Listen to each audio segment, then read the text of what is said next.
Good morning mga bayan, latest progress po dito sa Package C at Package B.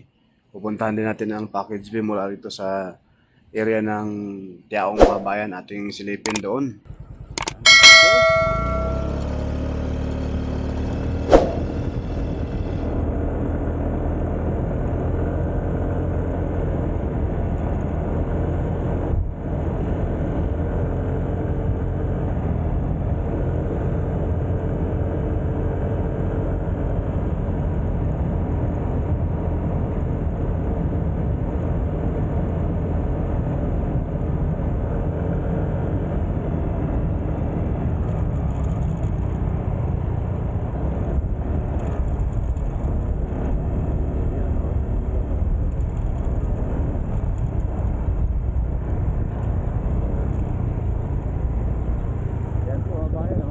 Dito ay last 3 months, no? Wala pang simento to rito, pero ngayon simentado na mga kabayan. Ang ganda naman. Sus, sana all. Yuhuu! Look at that. Grabe. Ganda.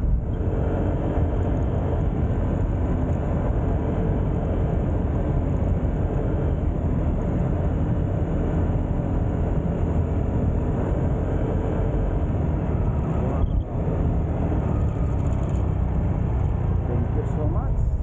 Shout out po Santa Clara Construction Company. Napakasulod yung gawa. Sobrang kinis. Yung lampos na yan mga bayan, tagal na yan tapos. Tatagal na yung nakaganyan, no? Ang kulang na lang dito sa package C mga bayan, itong toll gate. So yan ang titingnan natin doon sa circle doon sa unahan.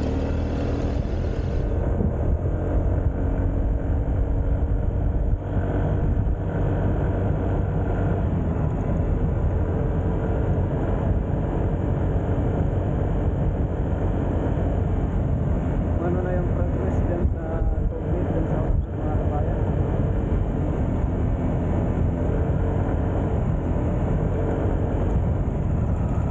Dito wala pang semento to dati.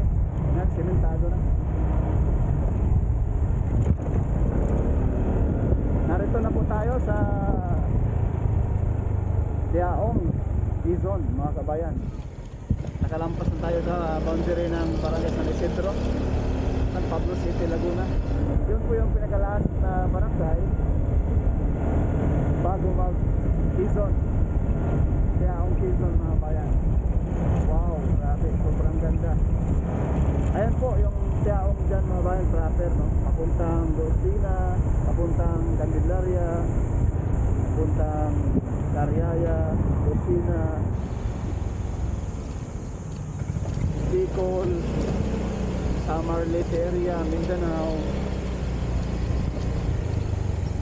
So ayan, no? Wow, tapos na. So ito po yung ano dyan mga bayan, posible dyan po itatayo yung interchange.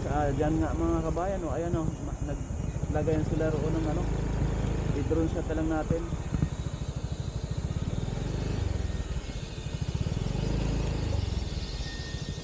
Wow, ang ganda naman.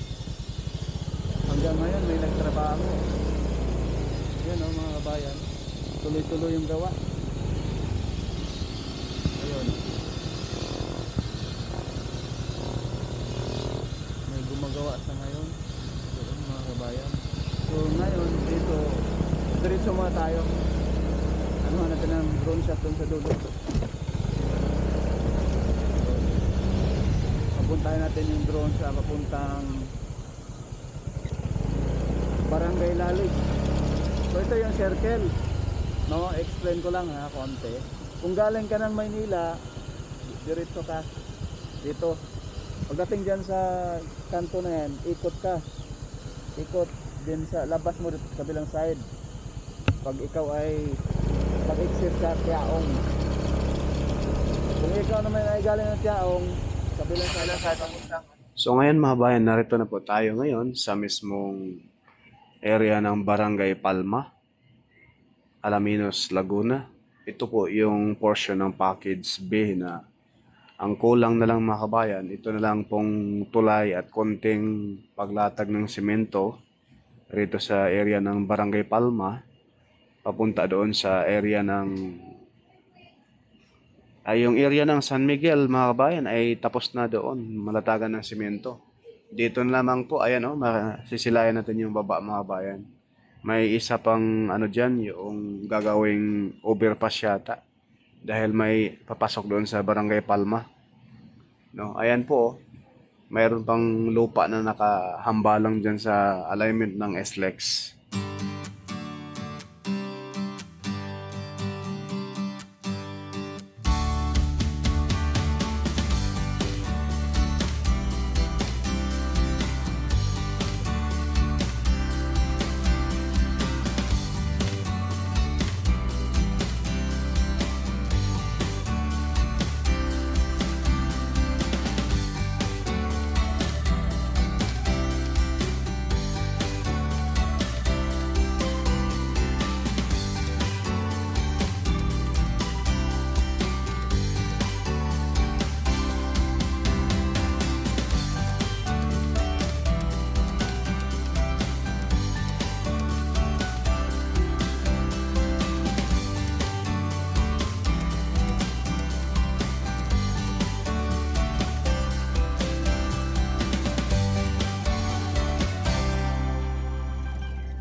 Yan, konti ng simento mga bayan, kompleto na sa bandang kanan, no? Kompleto na pala yan, tapos na malatagan.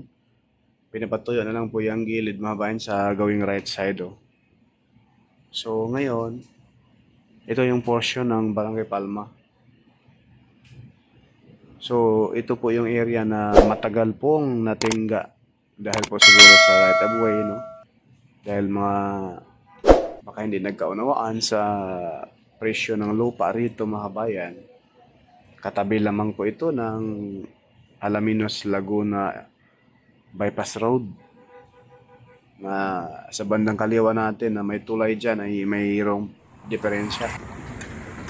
Halos kumpleto na pala paglatag ng semento. Yes, dulo. Paspasan ngayon yung, ayan yung tulay sa dulo mga kabayan.